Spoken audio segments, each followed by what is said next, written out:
Good morning, everyone. My name is Khalil Jahshan. I'm Executive Director of Arab Center, Washington. I'd like to welcome all of you to this special briefing on Israeli elections 2019, domestic, regional, and international implications. And I'll go ahead and make a few remarks, and then I'll be introducing our speakers. In order to kind of end on time, I know some of you are in a hurry to get back to your desks and to your jobs, so we'll do that. And I'm sure there will be some additional people coming in because we have a lot more people registered for the event, but we'll be flexible. I did get actually several messages complaining about traffic. Some people are stuck. Traffic is bad this morning. I mean, it took me personally 2 hours and 5 minutes from home, which usually is less than 1 hour. And so it's a bit tight from Fairfax. At any rate, let me kind of introduce the topic briefly after making just a couple of mundane announcements. On the publications table just behind this column, you will find several papers in addition to brochures and publications from the center. One paper by yours truly on the 11th of January on Israel's upcoming elections, Netanyahu seeking shelter from legal troubles. And a paper by Yousef Munayyer, our colleague you will hear from in a few minutes, how Netanyahu's dominance of Israeli politics has shaped the field, which is a more updated, I think, paper. I would recommend that you take a copy and take a look at it. And there is a more legal, for those of you who are interested in the Jewish state bill per se, since we have an authority with us, Raef Zreik, on the topic. He has published a great paper first week of January on this issue, so we have also a copy of that for you. In addition, I took the liberty of adding Elizabeth Tsurkov article from the Forward on how did Israeli elections get so racist, kind of talking about the intensity, if you will, of the elections at this time, and I thought it was a very revealing piece to look at. With regards to update, I guess, as you all know, we are talking about elections that the Knesset on December 26th, when it disbanded, if you will, announced April 9th, 2019 as the date for the elections for the 21st Knesset. This is going to be the 21st Knesset in Israel's history. And Netanyahu, of course, is leading the race as prime minister. This is going to be, if he wins, it's going to be his 5th term, actually, as prime minister. And it's interesting that this morning, several papers in Israel, I was just, as I do every morning, look at the Israeli press. His challenger, Yair Lapid, from Yesh Atid, described Mr. Netanyahu by saying, and this is a quote from Lapid, he wants elections on investigations because if he wins, he believes he will have the mandate to shut down the investigations. Quote, end of quote. Sounds familiar to some of us in this town about animosity toward investigations. You can't have peace and you can't have economic progress while doing silly crazy investigations, I guess. So most of you, and just judging by looking at the room, are longtime watchers of Israel and Israeli elections and Arab-Israeli issues and so on. So you're quite familiar with the fact that Israeli elections are routinely intense, heated, competitive, and 2019 is definitely not an exception. I think what we have seen thus far seems to indicate that they're even probably above average in intensity and political heat. Last night, by way of update, let me say that last night, or this morning actually, early this morning, the news from Israel covered the primary completed yesterday by the Likud. And no surprises, Netanyahu is still ahead. He's still the leader of the Likud bloc, representing their list for the Knesset race. And no serious or decisive challenge against Netanyahu, not internally inside the Likud nor beyond.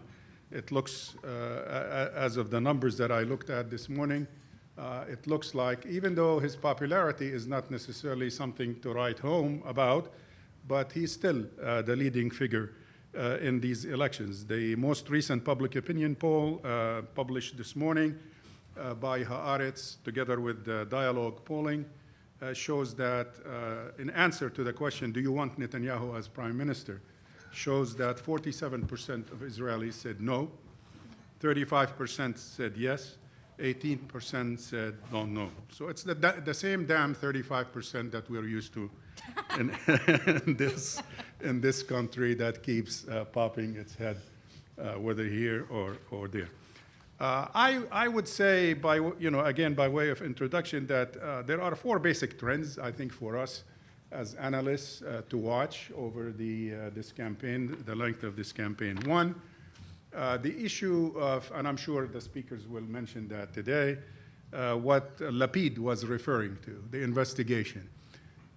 If Netanyahu's indictment ends up taking place exactly a month before the April 9, as the prosecutor in Israel and the Attorney General have already indicated, and they are refusing any pressure on them to change that.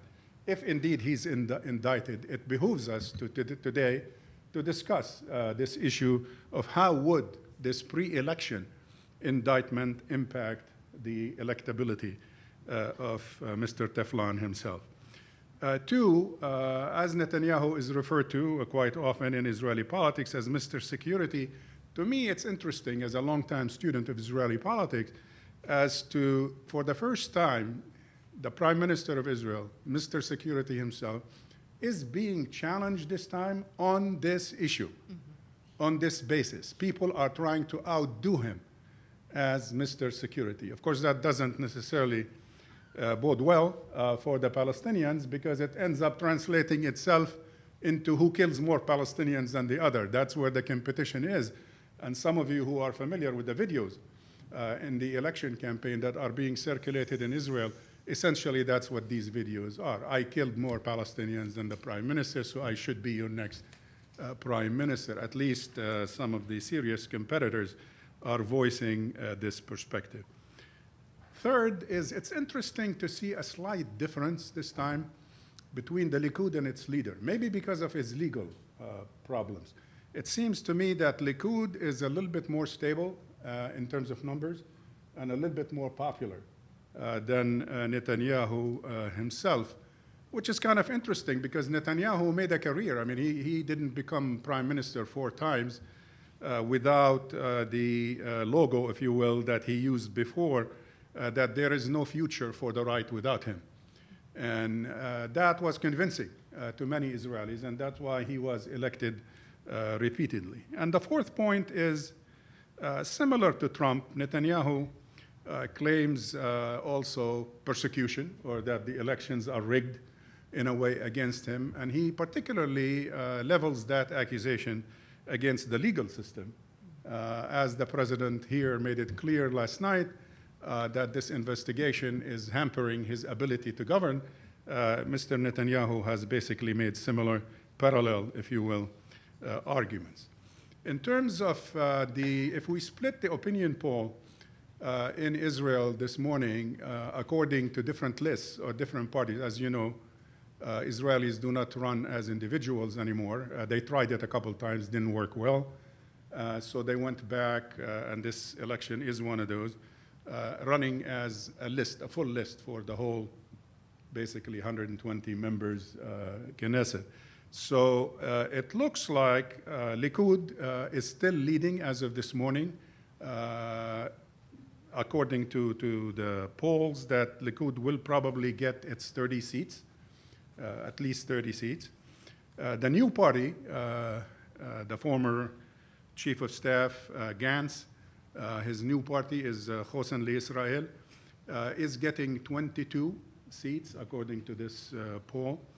The next party is Yesh Atid, headed by Lapid, that I quoted earlier, is getting 9+. The party is getting 9, he's getting 10.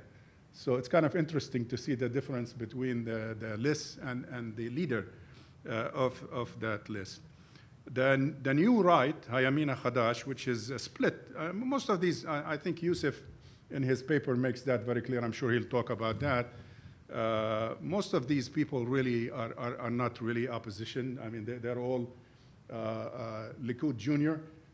They all grew up in the Likud. They all made their careers in the Likud. So somehow distinguishing between them as opposition, it's not that they are necessarily the extreme left compared to the Likud. I mean, what you're having here is an election right versus right.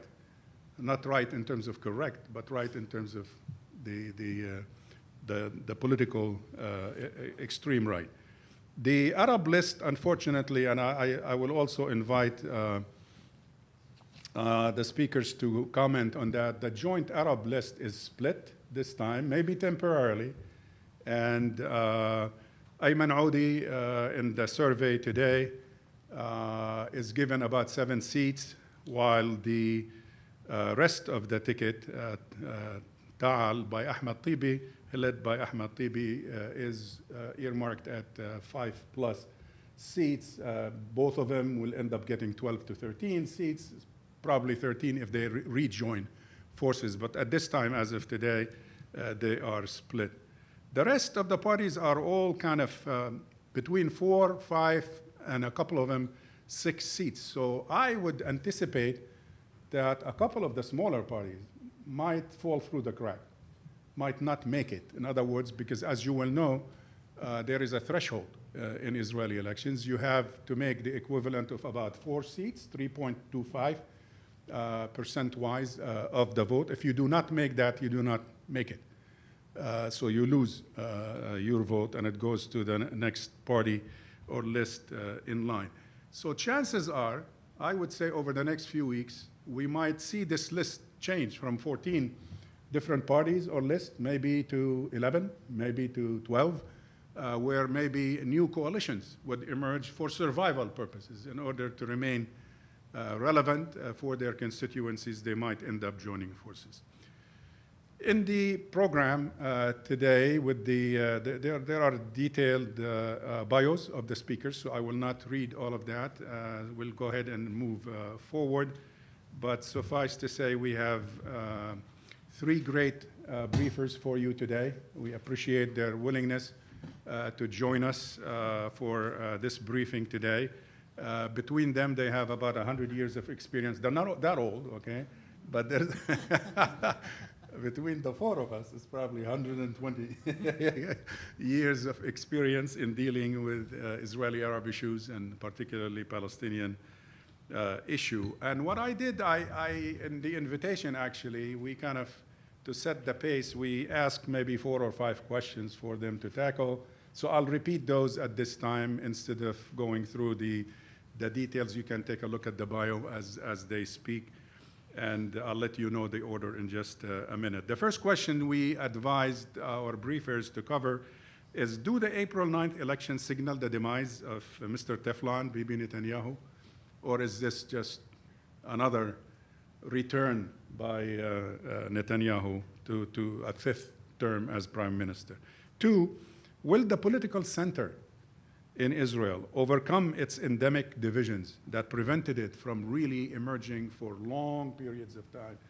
Will it this time overcome these divisions and emerge as the dominant bloc in Israeli electoral politics? Clearly, for those of us who've been studying electoral politics in Israel, Israel is no longer a 2-party system, in a way. That is gone long time ago.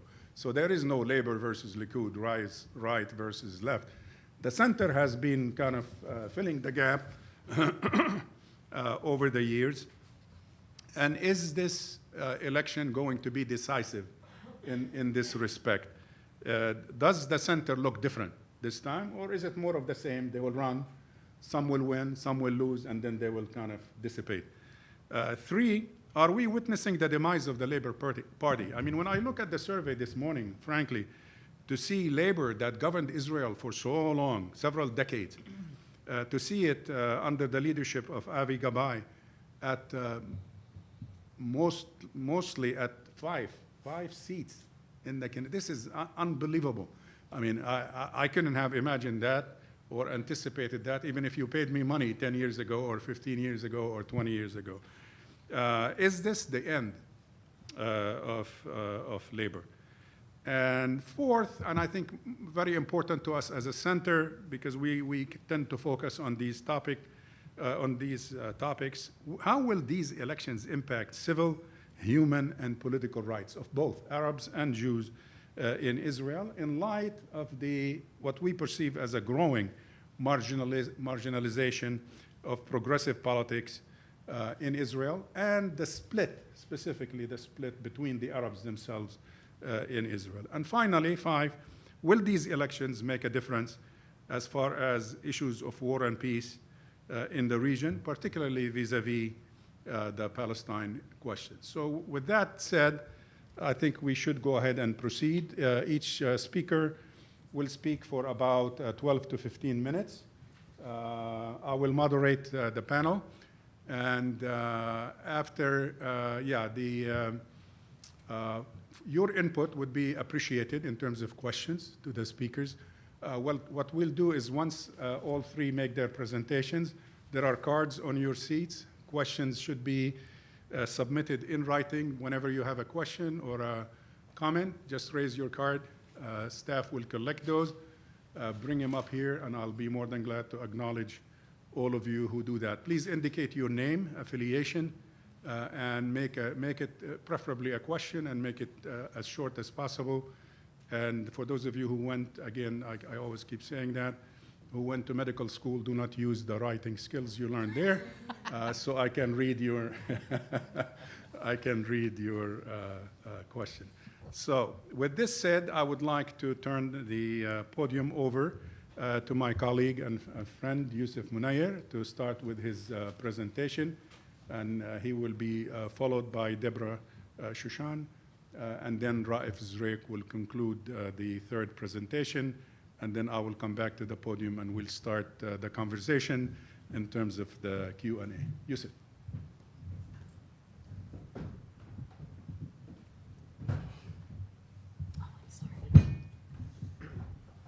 Thanks, Khalil. Good morning to everyone. Here we are again talking about Israeli elections. It's 2019. There were elections in 2009. There were elections in 2013. There were elections in 2015. And now, once again, for the fourth time in about a decade, averaging once every 2.5 years, we are witnessing another Israeli election, and here we are to talk about it. Before I get into the remainder of the talk, I did want to just point out one thing that I would call a problem in the discourse around Israeli elections. I think it's very important to frame our conversation in this, because this is a conversation we have very, very, very often. And the questions that we hear in this conversation are many of the questions that Khalil posed. What do the poll numbers say? Who are the parties that are running? Who's going to win? What are the different coalitions and constellations that might form? What are the voters going to decide? And all of these questions. And what this contributes to is a perception, right? That what you have in this state is a pluralistic, multi-party, participatory, and competitive democratic system. And of course, what this ignores is the fact that there are millions of Palestinians living in the West Bank and in the Gaza Strip who will be governed by the laws and policies set forward by the government and the parliament that will be elected in this election, who have no say whatsoever in the outcome of that election.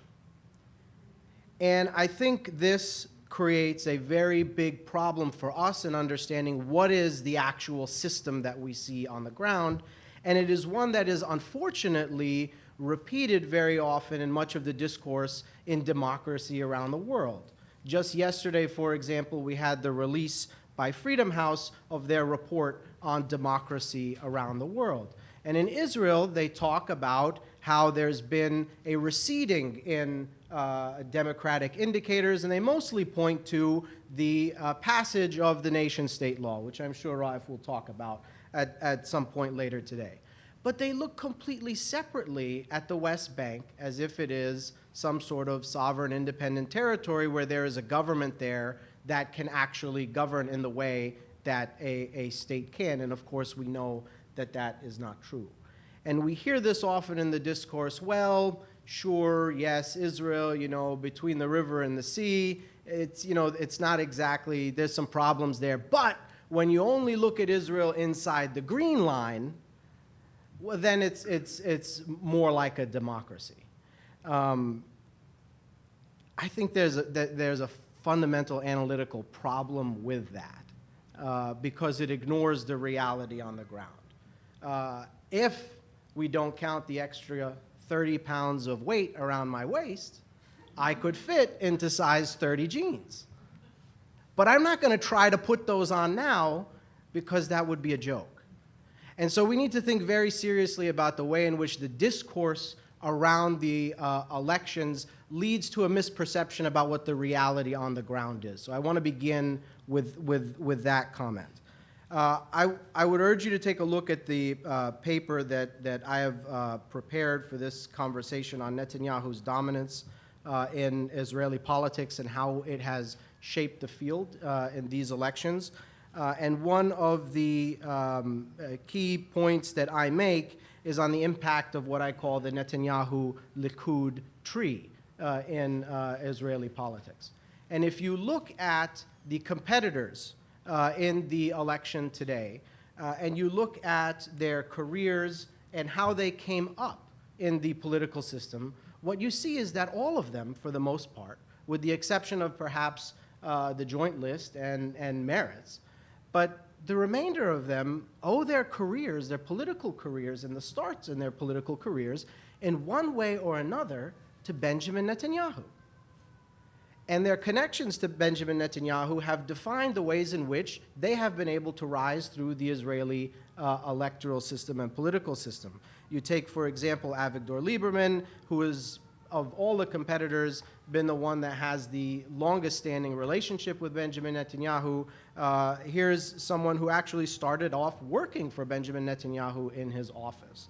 And when you look at Naftali Bennett and Ayelet Shaked, who are formerly of the Jewish Home Party and now running in a new iteration of a hard right party in this election, they too also started off in the Israeli Prime Minister's office, serving for Benjamin Netanyahu. Moshe Kahlon, who is his Kulanu party, was able to win about 10 seats in the last election, and he played something of a kingmaker role. He too owes his start to Benjamin Netanyahu. When you look at Moshe Ya'alon, who's the former general, who's now joined Benny Gantz, the former military chief of staff, in his party, which is now considered sort of the main challenger to Netanyahu, he was Netanyahu's defense minister. And he was someone who rose to political prominence because of that appointment. And the same can be said of Benny Gantz, who of course was elevated into the position by a Netanyahu government. And I would argue that beyond those players as well, you see the impact of Netanyahu in the careers of other candidates as well. And if it's not Netanyahu himself, it is they are careers that otherwise are generated from the right. And I think we can look as far to the left, if you will, as Tzipi Livni, who now may not even make it past the electoral threshold in this election. Here is someone who is the daughter of Irgunists, someone who was in the Likud party for years alongside Ariel Sharon. And today she's considered too much of a liability for the Labor Party because she is too dovish. And I think this underscores the extent to which the entire Israeli electorate, all of the parties that are vying for shares within the electorate, have really shifted to the right and have been forced to respond to Netanyahu and Netanyahu's framing and selling himself as Mr. Security, as Khalil had pointed out in the introduction. And what this means is, if you're going to try to compete with him for voters, you're going to have to try to out-security Mr. Security. And we have seen this manifest itself in Israeli election campaigns and advertisements as a competition of who is going to be harder, tougher, more willing to kill Palestinians than the other. And I think it's very interesting that the biggest challenger to Netanyahu in this election is Benny Gantz, who is, of course, someone who is dressing his campaign in military fatigues. And even if you look at his, election videos, he's using a very similar logo and color scheme to the logos and color schemes of the Israeli military that the Israeli Defense Forces use. And the message here is that he is trying to send to Israeli voters is, you can trust me on security. I can out-security Mr. Security, and my security credentials can't be questioned because I am embodying the institution of the military, which I would argue is the only unifying institution in all of Israeli society today. And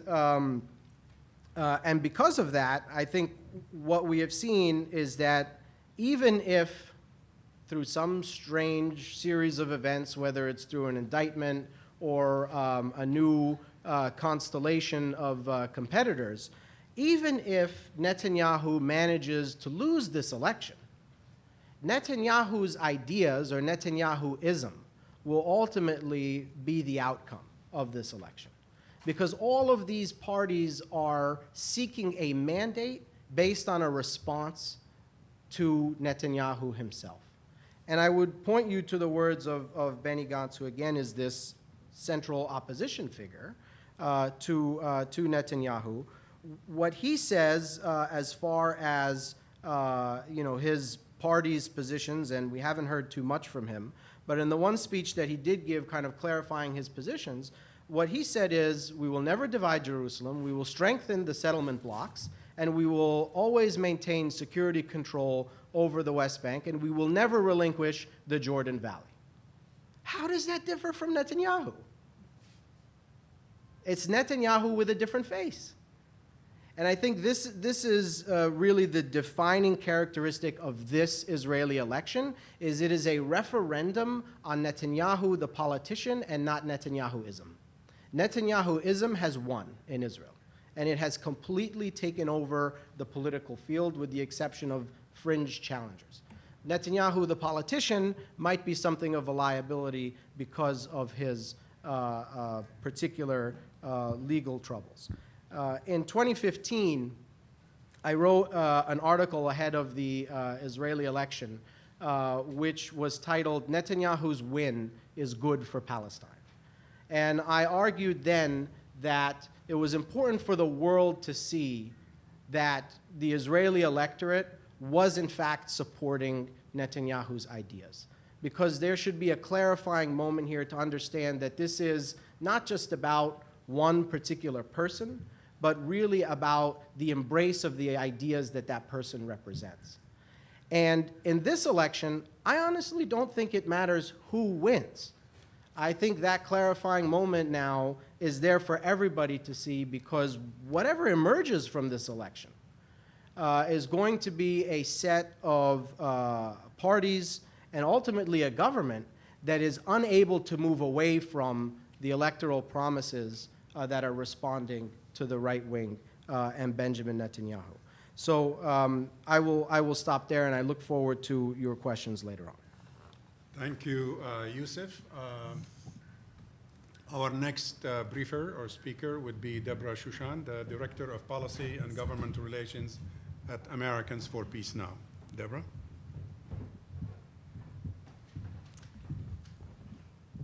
Thank you so much, Khalil. Thank you for inviting me to join you today. So I want to say a couple of words of introduction about Peace Now, Americans for Peace Now, and Peace Now, the organization for which I am the Director of Policy and Government Relations. So I want to make clear that APN is, it's an American Jewish progressive organization.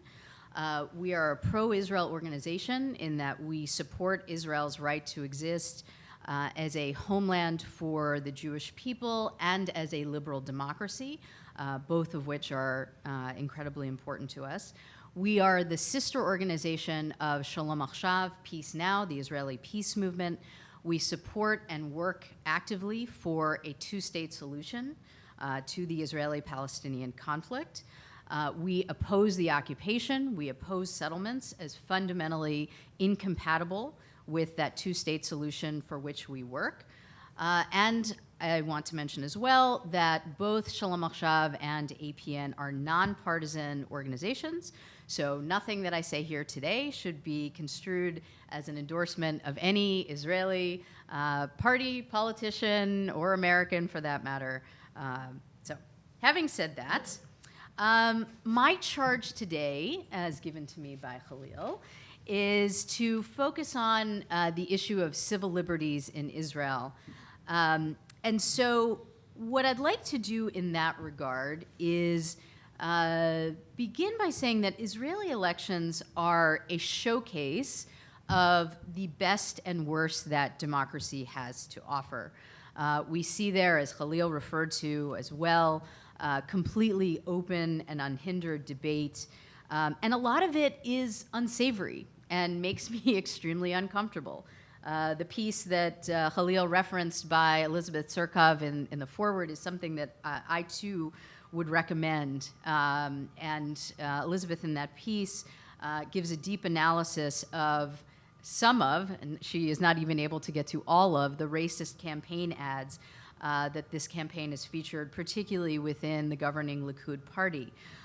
One of those that she refers to is a campaign ad by Yaron Mazuz. He is the Deputy Environment Minister and a member of the Likud party, which featured none other than Elor Azaria, who was at the time a soldier in the IDF, when he shot a Palestinian assailant who was already on the ground and immobilized, shot him to death as jury and executioner. Not only that, but Mazuz also gave Elor Azaria a paid position on his primary campaign.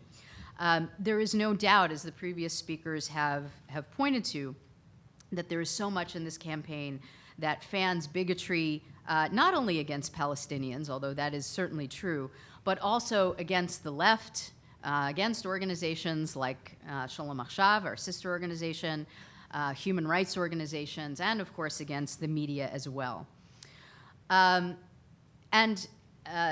a Jewish American myself, and as someone who works for an American Jewish organization, these trends are ones that disturb me profoundly. Now, what I want to point to today, and Yousef anticipated my discussion in a significant way, was kind of burrowing inside what I certainly would refer to as Israeli democracy. In fact, I'm going to talk at length about the Freedom House report that just came out yesterday.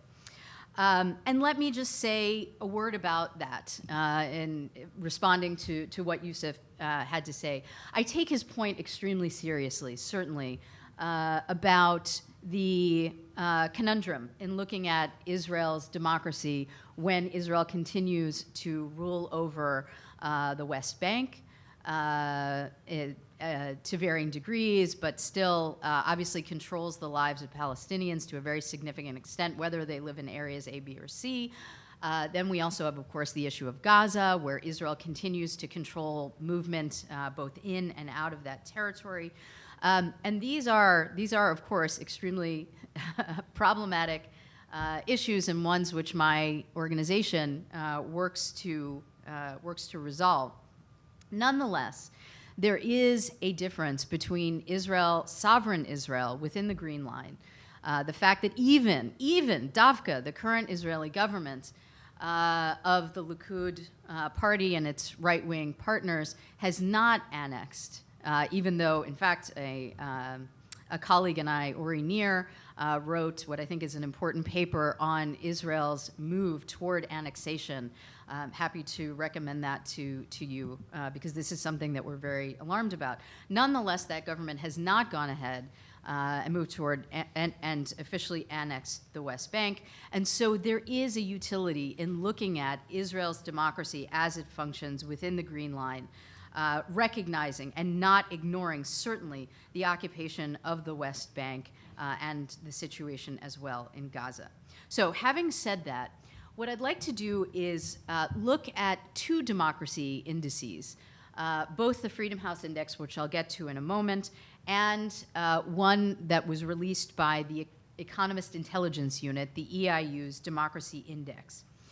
I'll talk about the EIU Democracy Index first, and of course, as Yousef mentioned, both of these indices refer, as they talk about Israel, as Israel within the Green Line, which is an important caveat. So for the EIU's Democracy Index, it separates out, when it looks at democracies, full democracies and flawed democracies. In terms of full democracies, it sees only 19 of these in the world. They include countries like Canada, Australia, and New Zealand. It points to then 57 flawed democracies, of which Israel is ranked as number 30 on the list. Other flawed democracies include the US, Italy, Japan, and France. The EIU includes 5 categories and 60 indicators that are sandwiched into those categories. And I think it's worthwhile to kind of disaggregate, if you'll bear with me a little bit. Because it tells us, I think, a lot about the state of Israeli democracy. So we begin with the first category, which is political participation. Israel ranks number 2 in the world, according to the EIU, on political participation. Political participation includes things like voter turnout, participation, representation of women and minorities, public engagement, adult literacy, press freedom. In the second category, electoral process and pluralism, Israel ranks number 3 in the world. This is free and fair elections, universal suffrage, and transparency of elections. So Israel does extremely well in those first 2 categories. Then we move to kind of what I would think of as the second tier as far as Israel is concerned. There, the third category is functioning of government.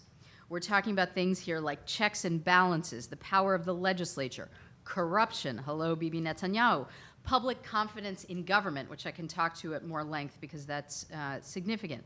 Israel does worse there, certainly, than in those first 2 categories. It gets a 7.5 out of 10. The next category is democratic political culture. Israel also gets a 7.5 out of 10 there. And here we're talking about things like societal cohesion, obviously significant issues there, public's feelings about democratic institutions, also very significant issues. So Israel gets a 7.5 out of 10 there. So again, kind of second tier. That brings us to the third tier and the 5th category. And actually, before I get to that 5th category, I'll keep you in suspense for just a second and tell you that if we take those first 4 categories together, Israel's first 4, the scores in the first 4 categories, would actually qualify it as a full democracy, put it into that vaunted category of which there are only 19 countries, according to the EIU, as a full democracy. But then we get to the 5th category, and that is civil liberties. And Israel does very poorly in that category. It ranks number 59 in the world. It gets a score of 5.88 out of 10. And the interesting thing is we can even further break down civil liberties, right? Because on things like free speech and expression, free and robust media, Israel scores a 9 out of 10. However, when it comes to things like equality, human rights, religious tolerance, racial discrimination, and personal freedoms, Israel plunges, right? So we look at Israeli democracy, and what we find is that no other country in the world has such a massive disparity between levels of political participation, the quality of its electoral process, its strong media and freedom of expression on the one hand, and its civil rights record on the other hand. So to quote Anshel Pfeffer, an Israeli journalist who works for Haaretz, if it weren't for the chief rabbinate's hegemony and the way Israel treats its non-Jewish minorities, especially the Palestinians, it would be a model democracy. But based on civil liberties alone, Israel has no right to call itself a democracy, even a flawed one. Strong words. So now I want to turn to Freedom House, which of course Yousef spoke about. Freedom House, I'm sure many of you are probably familiar with Freedom House reports. Thank you. And it uses a 1 to 7 scale, and it scores each country on political rights on the one hand and civil liberties on the other hand. It averages these two. And what we see here is a really significant and troubling movement for Israeli democracy. For about a decade since the mid-2000s, Israel had scored a 1, this is the best ranking in terms of freedom, in political rights, and a 2 in civil liberties. This was true until 2016. In the past 2 years, Israel has declined. In 2017, it fell from a 1 in political rights to a, actually that's incorrect. And it fell in terms of civil liberties in 2017. It declined from a 2 to a 3 in civil liberties due to, as Freedom House put it, a series of laws enacted or proposed in recent years with the aim of tightening restrictions on critical NGOs and denying them access to international support. And in particular, it referred to the 2017 entry law, which I'm happy to talk more about if you're interested. In 2018, the report that just came out, the 2019 report that came out that refers to 2018, there's been a further decline, this time in political rights, which moved from a 1 to a 2. Political rights includes things like electoral process, political pluralism and participation, and functioning of government, which includes corruption. So, a couple of interesting questions here. The Israeli Democracy Institute released a poll in December in which it asked Israelis, Jews and Arabs, if they think Israeli democracy is in grave danger, quote unquote, grave danger. 45.5% of Israelis, Jews and Arabs, said yes. They think Israeli democracy is in grave danger. The percentage, of course, was higher among Palestinian citizens of Israel, 70% of whom feel that way. 57% of secular Jews feel that way, as opposed to a much lower percentage. 13% of national religious think that. The percentage differs by ideology, political ideology, not surprisingly. Lefties, 75% of them see Israeli democracy in grave danger, compared to 28% on the right. And so given these disturbing trends, Americans for Peace Now, my organization, and Shalom Achshav have increasingly been dedicating effort to highlighting and combating this erosion in Israeli democracy. Shalom Achshav, for example, participated in both of the public rallies against the nation-state law, which Raef will talk more about. This goes hand in hand for us with our peace mission because occupation fundamentally corrodes Israeli society and its governing democracy. And of course, this erosion in civil liberties impacts minorities, civil society, and NGOs, particularly NGOs on the left, like my sister organization, Shalom Achshav. So I want to just do one other thing before I conclude, if time allows me. I think Khalil did a great job setting out those 4 issues he wanted us to keep our eyes on. I want to add 4 more to that very quickly.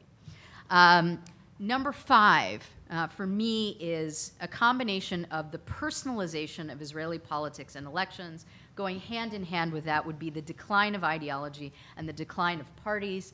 The IDI, the Israel Democracy Institute, in that poll that I referenced, say that political parties have the lowest percentage of Israeli trust of any public institution in Israel. Only 16% of Israelis trust political parties. Next thing, number 6 on the list, would be peace on the ballot.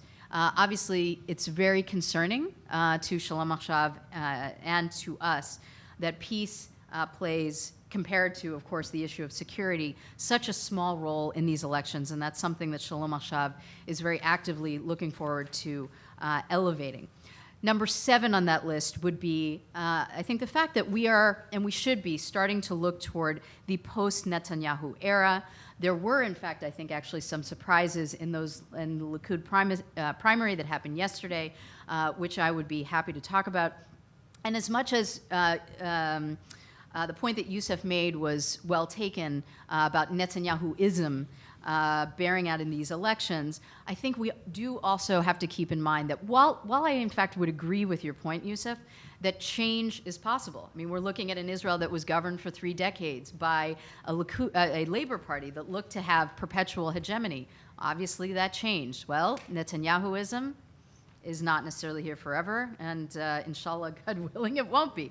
And finally, the last thing that I want to point to is that Israel, in terms of its elections and in terms of its politics and civil liberties, is not alone. It's part of a global trend in terms of the move toward illiberal populism. We see that, of course, here in the United States, and we see it in terms of the politicians around the world that Benjamin Netanyahu, in addition to Trump, likes to buddy around with, people like Duterte, Orban, Bolsonaro in Brazil. And so that global trend is something to keep in mind. Thanks again so much for having me. Thank you.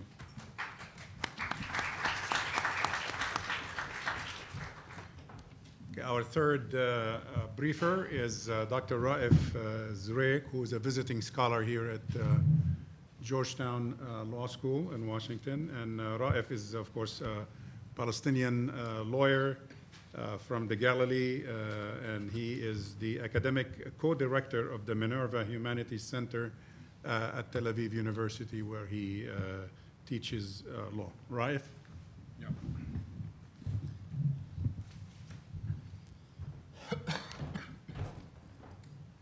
Yeah, good morning, all of you. Thank you, Khalil, for this invitation, for this opportunity to speak about old subject. I'm looking for the day where many would gather to discuss the influence of Palestinian election on the future of the region. That would be really an event I would like to participate in, and looking for those days. Khalil put on the table so many questions. I feel a duty to at least to engage with all of them very briefly, but my focus would be on the recent law that was passed and the influence on the civil and political rights, which very much, I think, also would allow me to see what is new, after all, in the Netanyahuism. So let me say a couple of words about Netanyahu and the future of Netanyahu and the indictment. Most chances he would be indicted before the election. Most chances he would be re-elected. And this would mean the following, that after the election, Netanyahu would argue that his court, his day in court has been made, and the Israeli citizenry is his jury, and the jury decided actually to acquit him. So this is actually transforming a legal question into a political question, and the vote for the judges for the vote of the citizenry. Now this would put real challenge for all of the legal system. This would mean that either way, Israel after that would be Israel different from it was before. If Netanyahu wins this game, that means really smashing the Israeli legal system. And if the legal system would win, that would really send a strong signal to Netanyahuism in many ways. So I think the climax in this episode is ahead of us, not behind us. So this is one thing about Netanyahu. The center, would it reemerge? It might reemerge. might reemerge, I think, but that's not good news. I mean, if it would reemerge, we will be back to Israel of 2008 and 9, which there is a center, but it's not, doesn't have any power to move to any settlement with the Palestinian. I mean, what is new in the recent two governments led by Netanyahu? It's not that it's not unable to reach a compromise with the Palestinian. Rabin wasn't able to reach a compromise with the Palestinian. I think what is new in Netanyahu is something different than the ability to reach a compromise with the Palestinian. It's just he even does not try to reach a compromise. At least Olmert and Rabin tried bona fide to reach such. The demise of the Labour Party, yes, I mean, look at the FLN in France, in Algeria, in France. It's Freudian slip. Look at Nasserism in Egypt. Look at Fatah at the PLO. This is just food for thought, okay? So I'm not able to give a full answer. War and peace issues, I think there's nothing new around the corner, and the two people that have probably keys to innovation in this field, one is the White House with pressure on Israel. The other are the Palestinians themselves. If the Palestinians change paradigm, they would force the Israelis to arrange their political stance accordingly. For this to happen, the PA must disappear, in the sense that we must be fully defeated as a national movement and to move to anti-apartheid movement, claiming one-state solution. And then Israel, the whole political agenda in Israel must respond to this demand. As long as we are two-state solution, I mean, to continue with this mantra, it's like the priest who enter his position out of faith, but with the passing of time, he loses his faith in God, but he keeps his job because he wants some income. So this is the mantra. I mean, everybody repeating it, and everybody knows it's not going to happen. Now, I hope that I paid my due to the fourth question, and now let me focus on the issue of civil rights and the internal politics. And this is probably one entry to understand what is unique in the last two governments, or actually in the last government, in Netanyahu recent government, and probably to take the recent law that was passed almost half year ago as an example of what is new, actually, what is going on. And in this regard, there was lots of debate about the recent bill, Israel as the nation state of the Jewish people. And between the left and the right, actually this is one of the laws that when passed by the Knesset, the Knesset split.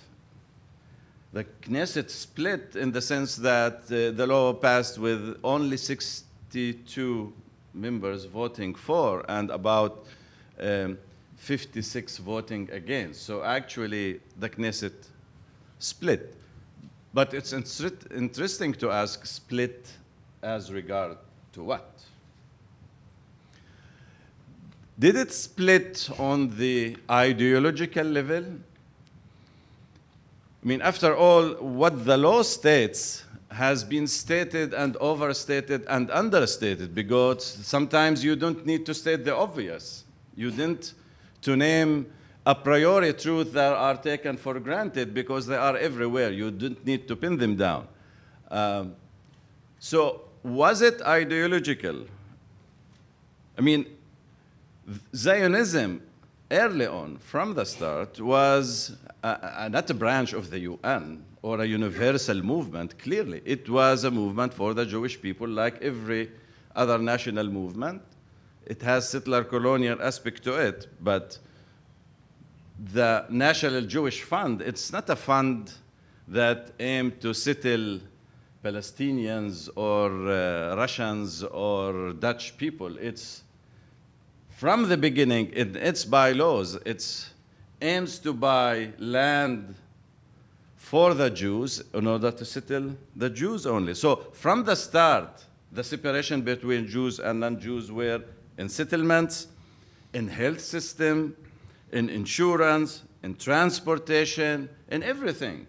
I mean, the story of Zionism is a story of separatism right from the start.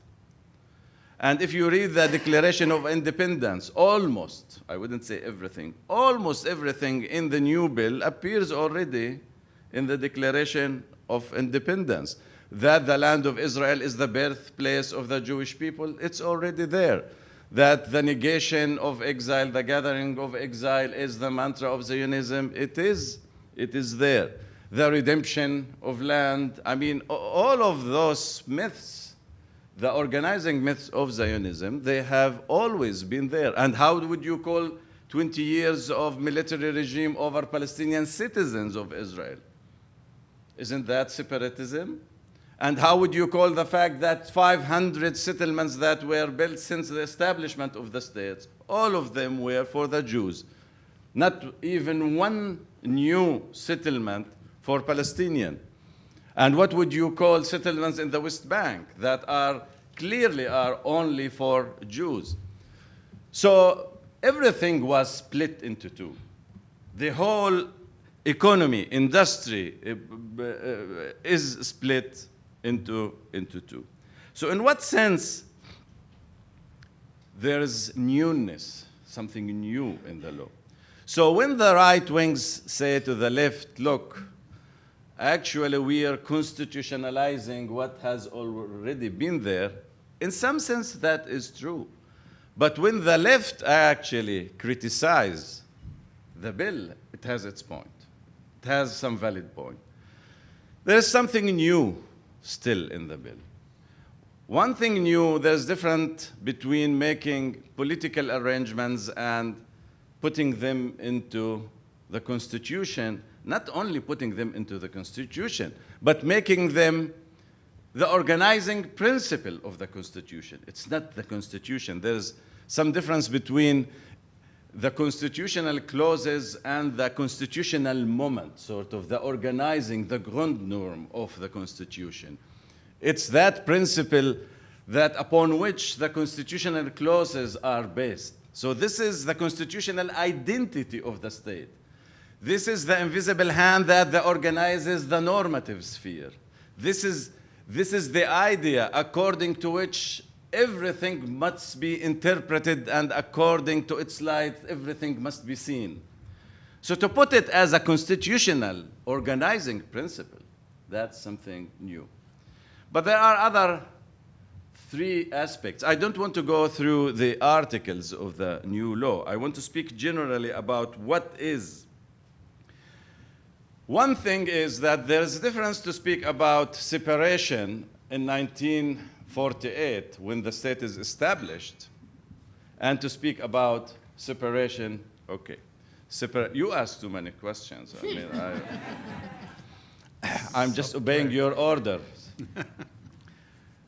There's a difference between separation at the establishment of the state, where you are in war with the Palestinians, and separation 70 years after, when those Palestinians that Israel tried to eliminate became citizen. Separation after war might be conceivable, but separation after 70 years, it means separation between those that shouldn't be separated. It's separation within unity. That is a violent act, because you separate those who, within the last 70 years, slowly became part of the society. Now you're pushing them. So this is against the current, against the development of 70 years of shared citizenship. Second-class citizenship, second class, but it's becoming shared citizenship. Second, The law doesn't only say something about Israel proper. In many ways, this is an annexation law because it doesn't say anything about the borders of the state of Israel, stating that the right of self-determination is exclusive for the Jewish people, stating that the land of Israel, i.e. Palestine, is the land of the Jewish people. The right of self-determination is in the land.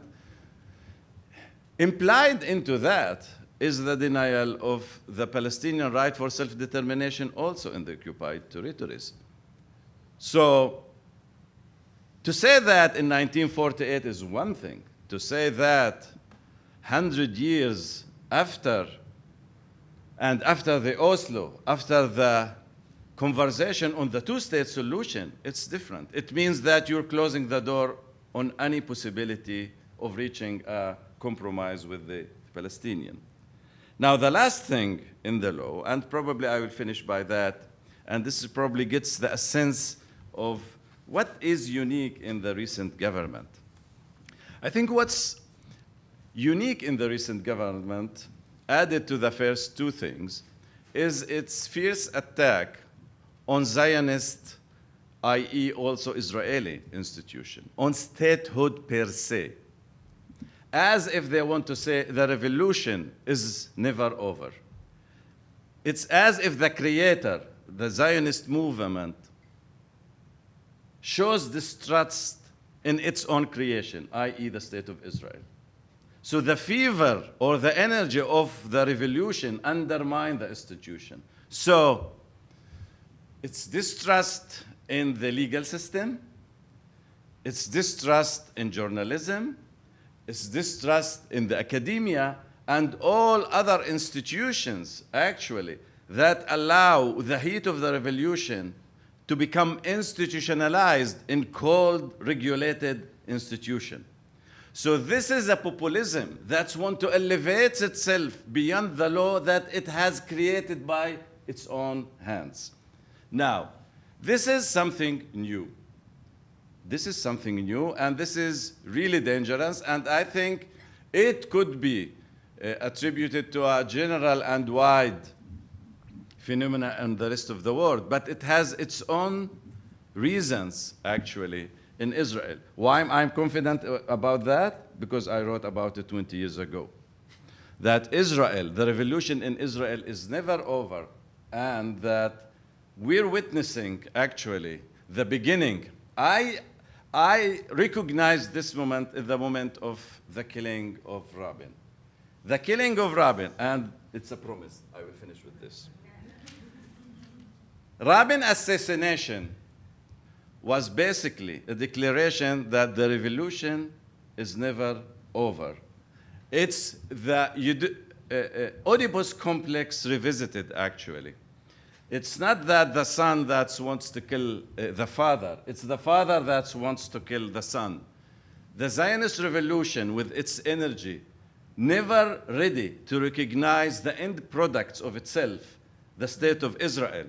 The state of Israel means that Israel has something called citizens. When Yigal Amir was asked what was the main motive, it was not the withdrawal from the West Bank, but the fact that Rabin was elected and the deal, the Oslo deal, was decided by the votes of the Palestinian citizen. The votes of the Palestinian citizens means that there is a demos. But for people like Yigal Amir, there never can be a demos. The ethnos will continue to haunt us. Thank you.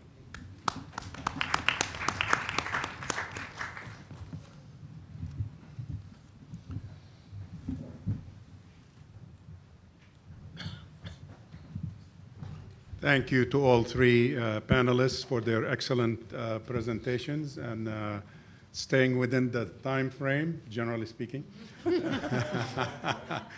And also focusing on the main issues or questions that we have raised as objective for this discussion. Now let's move into the art of conversation.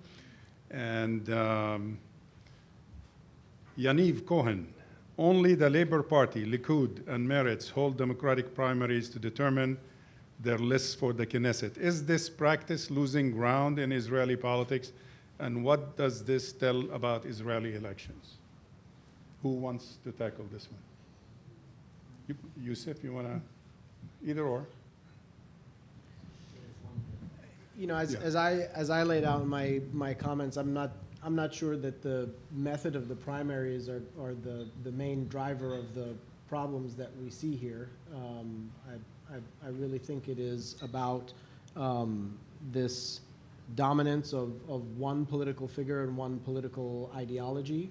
And really one thing, and I didn't get to expand on this in the limited time that we have, but the impact of the military system on the political system, and the the fact that occupying another people for decades on end is going to have a effect on the political system, and it's not going to be a democratic effect, and you are going to see what we are seeing today, where really it's about security and the challenges are going to be cloaked in military guise. And it is increasingly not about a competition between parties and ideas, but a competition, as you point out, between personalities. None of this, I think, lends towards democratization, but quite the opposite. Would you like to add anything to that? I mean, I would just echo the issue of personalization and note that if you take the new Resilience Party, for example, Hosn Israel of Benny Gantz, yeah, I mean, this would be emblematic of that, right? This is a new political party. We don't particularly know what it stands for. We're still, and it's, Gantz who has all of the ability to determine who's going to be on the list. This is certainly a prime example of this move toward personalization.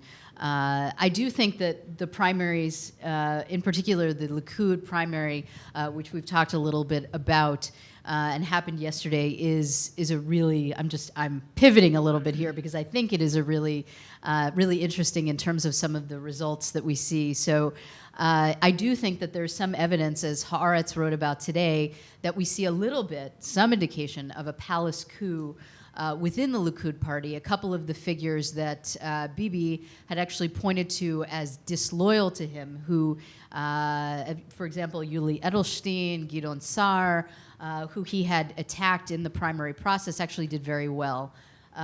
So in terms of their position on the list. So that's an interesting thing to look at as far as the Bibi dynamic within this election. I think Raef in his presentation referred to the possibility of some influence by the U.S. On the elections, like with regards to Trump's relationship with Netanyahu.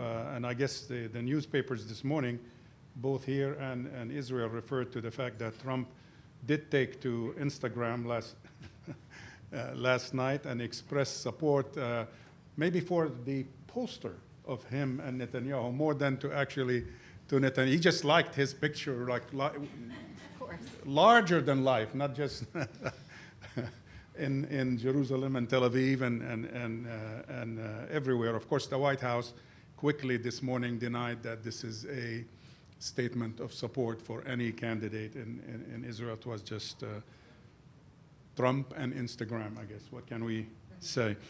Saeed Riqat Al-Quds has very important questions regarding the issue of the Arab Joint List and its future and the future of Arab members in the Knesset. Could you explain this issue a little bit more, Raef, and then others feel free to chime in if you need to, please.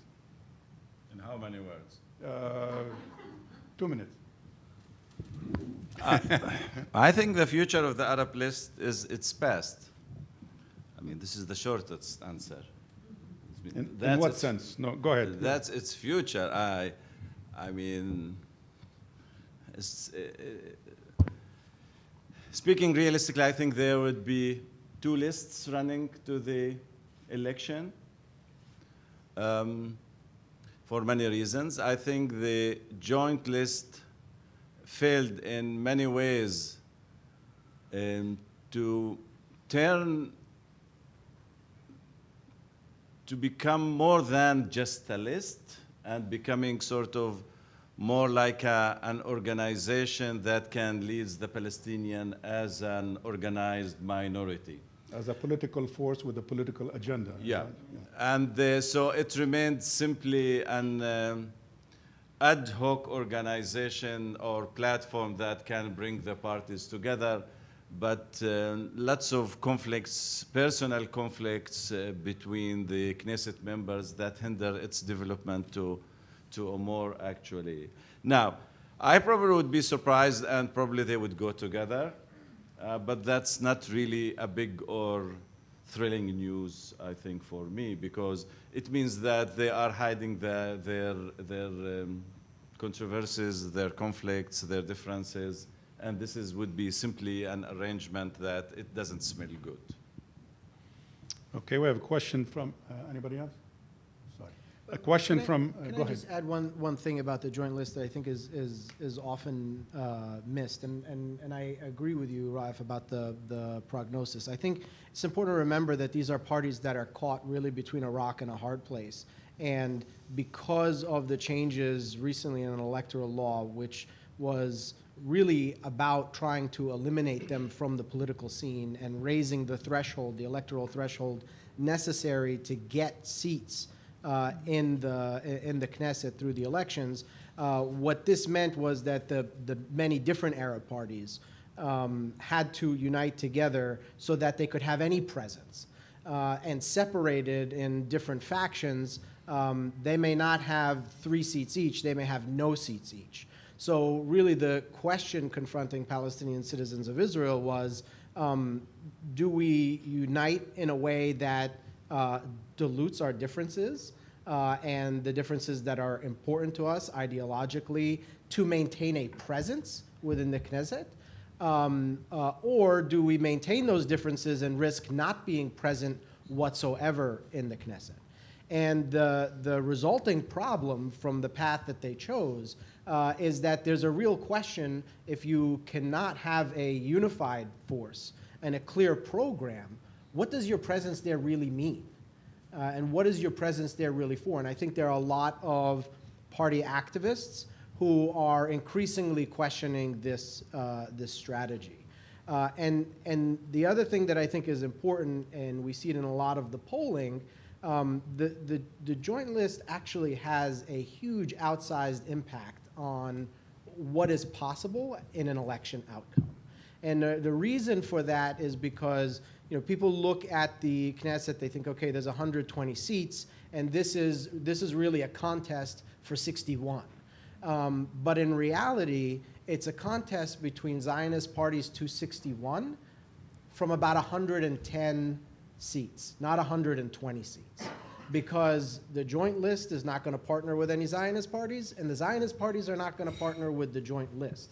And so this is not a 60-60 split, right? It is a 60-50 split for the most part, with maybe a couple players that can move in between. This is a dynamic that is sustained because you have the joint list staying within the competition and above the threshold.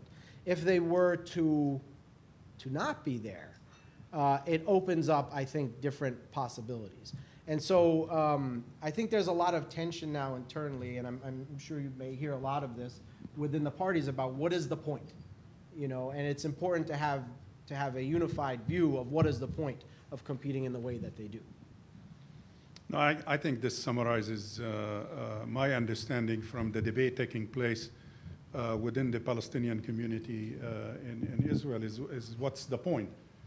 In the sense of what Raef referred to earlier, the results have been dismal from the past experience, and there isn't any mainstream potential coalition on the Israeli Jewish side that is willing to partner or willing to even join together in any coalition to form the next government with the Arab citizens of Israel.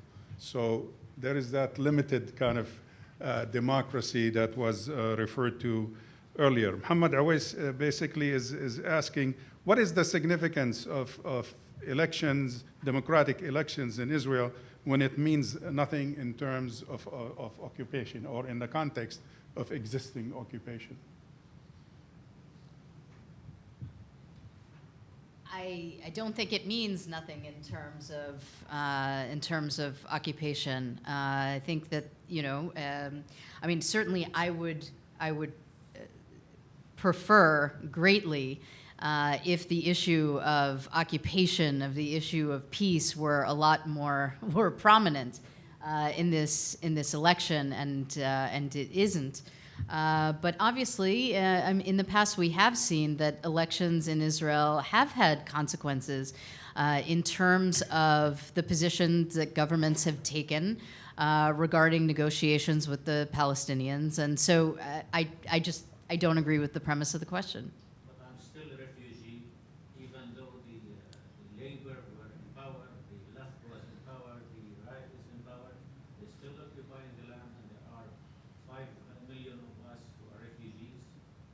I was born in a tent. I was raised in a tent. I suffered in a tent. I hated cold because it hurts. It's not cold. It hurts. And they still, talk about democracy. Democracy is real democracy. It's not what Trump's democracy or Netanyahu's democracy. With all due respect. Can I just add on this point? I do think, though, there is something important about these issues not being an issue in the elections. And I think it sends a message to the world from Israel that we don't care about this. And in reality, if you look at previous elections, the price of cottage cheese in Israel has been a more controversial election issue than the brutal military occupation of millions of people for decades on end. I think there's something very warped about that, something very disturbing about that. And I think, Raef, you pointed to there are 2 things that can change to really shake this up. One of them is pressure from the White House and the fellow down the street, and I think we don't think that that's coming anytime soon. And the other is a change in Palestinian dynamics. I think the question that you raise is very important because it sends a message to the world from Israel that change is not coming from the inside. And that creates an imperative then to figure out where that change is going to have to come from. Let me say, I certainly agree with my fellow panelists that the 2 dynamics that Raef identified, White House and Palestinians themselves, are no doubt important. But I don't think that we should count out the Jewish Israeli public. I think that there needs to be influence, there needs to be pressure on it. I think that diaspora Jewry can play a role in that. In terms of signaling that we don't approve, we're concerned. We think that occupation absolutely has to be on the ballot. We don't accept it. It's not in accord with our progressive values. So I want to see a lot more movement there, but we can't count out that dynamic as well. Okay, related to that is in terms of the internal Israeli situation, Jacob Magan from the Manchester Trade is asking, does Yesh Atid, the party list, have a chance to emerge as a real force against Netanyahuism? In other words, as those of you who do not speak Hebrew, Yesh Atid means there is a future. Does there is a future have a future, is the question. And the short answer is no. And why? I mean, look, there's really, I mean, Israel is in a situation, the only thing there is real debate. I mean, what is thinking? Thinking is to see the commonalities beyond differences and to see the differences on what appears is similar. So one shouldn't overlook either way. Neither be obsessed with narcissistic differences or to be an ideologue and not see any differences. As long as we're speaking about the issue of Palestine, peace negotiation, there's not much debate. There's no ideological debate. It's not even on the agenda. The differences are so minor, really minor. Now, there was a time that they were not minor. I think there was a difference between Rabin and Netanyahu. I don't think that Rabin could have reached a compromise. But still was a real effort that you can't deny. Now, on issues of, I mean, this country is what did its overkilling. Its success is becoming its main failure. So on this, he's not offering anything, Yesh Atid. On the issue of the attack on legal system, the academia, and the press, I think that the fight over this is not over in Israel. And in this, Yesh Atid and Gantz are promising a different approach to this question. And this is a battle that is still going on in Israel. But the issue of annexing parts of the West Bank, it's not. The issue of Jerusalem as the capital of Israel, it's not on the agenda. The issue of that the Israeli army would remain on the Jordanian River, it's not a question of debate. I think, too, if you want to know the answer to this question, just look at where Yesh Atid is losing votes to. They're losing votes to Benny Gantz's party. And the reason for that is because the people who had supported them previously supported them as an oppositional force to Netanyahu, not necessarily because they lined up behind any of their specific platform issues. They capitalized a little bit on some of the economic issues that were mostly, yeah. in vogue at that time with some of the protests that were going on and some excitement from the youth and so on. But now people don't really view them as the best chance to unseat Netanyahu, so they are leaving them and going to what this election's iteration of the best chance to unseat Netanyahu.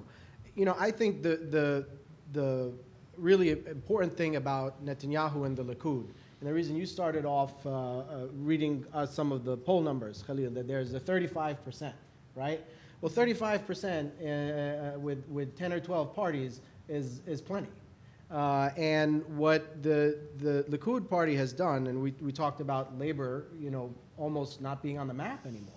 What the Likud party has done, unlike all of these other parties, it has remained a party, and it has actually stuck to the issues that it has been espousing for years. Netanyahu's version of it in particular, he did not part ways with the rest of the party when Ariel Sharon decided to split. And look at the Kadima and Hatnoah experiment. Where are they now?